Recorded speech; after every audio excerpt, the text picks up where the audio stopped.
અમારી એક જ માંગ છે કે આ જૂની અને જાણીતી 1968થી સ્થાપનાયેલી ગ્રાન્ટેડ સ્કૂલ છે, જેમાં ગરીબ, મધ્યમ અને પછાત વર્ગના વિદ્યાર્થીઓ ભણી રહ્યા છે, એ વિદ્યાર્થીઓનો ભાવિ અંધકારમય બન્યું છે।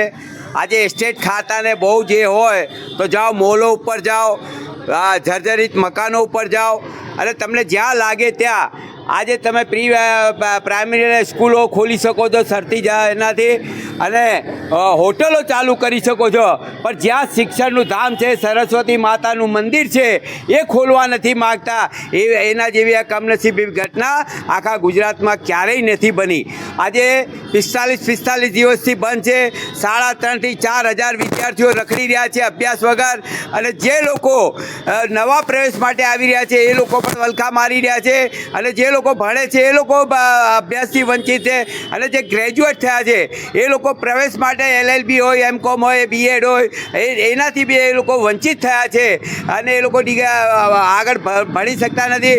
વિદેશ અભ્યાસમાં જે લોકો ગયા છે, જે લોકો સીટો બુક કરાય છે, ડોક્યુમેન્ટ વેરિફિકેશન થતું નથી, એના કારણે એમને ત્યાં પૈસા ભરેલા બી ફેલ જાય તેવી પરિસ્થિતિ થઈ છે। એટલે અમે કહીએ છીએ કે વિદ્યાર્થીઓના વિશાળ હિતમાં તમે શરતી કોલેજ તો તૈયાર છે, તમે જે માગશો એ આપવા તૈયાર છે, શરતી મંજૂરીના કારણે તમે આપો।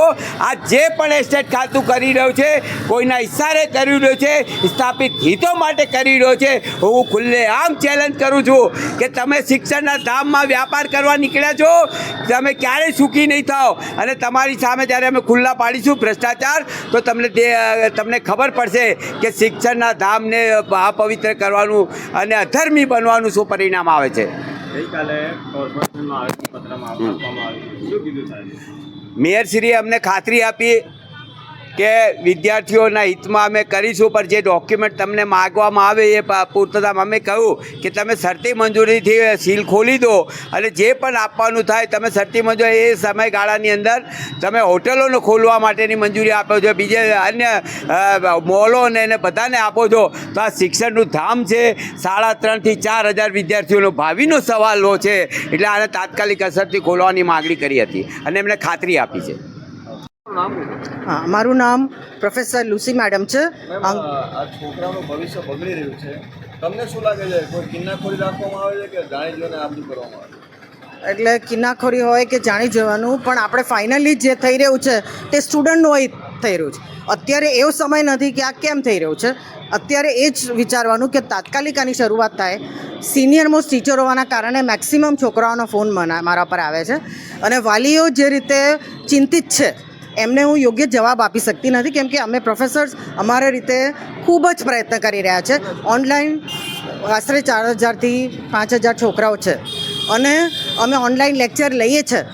કદાચ અમારા સ્ટડી, મારું સબ્જેક્ટ ઇંગ્લિશ છે, અમે કદાચ એમને ઓનલાઈન ભણાવી શકીએ, એ લોકો છેલ્લે ગોખી લે, પણ જે એકાઉન્ટ્સ છે, સ્ટેટ્સ છે, એના માટે બ્લેકબોર્ડ સિવાય નહીં ભણાવી શકીએ। હવે અહીં જે ભણાવવાનું અમે નક્કી કર્યું, હવે આપ જોઈ રહ્યા છો કે આનું ડિસ્ટર્બન્સ કેટલું બધું છે। આ પરિસ્થિતિમાં, આ સર્કમસ્ટન્સમાં છોકરું કઈ રીતે ભણી શકશે? ડિસ્ટ્રેક્ટ થાય, સ્ટુડન્ટ છે, અને ક્લાસરૂમ એમને લાઇબ્રેરીની ચોપડી વગર ભણી શકે એમ નથી। લાઇબ્રેરી એમને ચોપડીઓ પ્રોવાઈડ કરે છે, એ પછી જે લોકો એક્ઝામની તૈયારી કરી શકે છે, કોમ્પિટિટિવ એક્ઝામ હોય કે ટેક્સ્ટ બુક હોય, બધી બુક્સ એમને લાઇબ્રેરીમાં પ્રોવાઈડ કરવામાં આવે છે। એના વગર છોકરાઓ બિલકુલ હેલ્પલેસ છે, ભણી નથી શકતા જાતે પણ। એટલે એ સરકાર એવું જોઈએ કે આ SC/STના બાળકો છે જે સ્કોલરશિપ પર ભણે છે, સ્કોલરશિપ સુધાની વિધિ તો કરવી જ પડશે ઉપર માટે। આ બધાને લોસ છે, ખિસ્સામાંથી પૈસા ખર્ચીને અહીં આવવું પડે છે, જોબ કરતા બાળકો છે, એટલે તમામ પ્રકારની આ છોકરાઓ માટે અતિશય કપોટી હાલત અત્યારે થઈ રહી છે। એટલે અમે ઈચ્છીએ તો આનાથી વધારે કંઈ કરી શકતા નથી।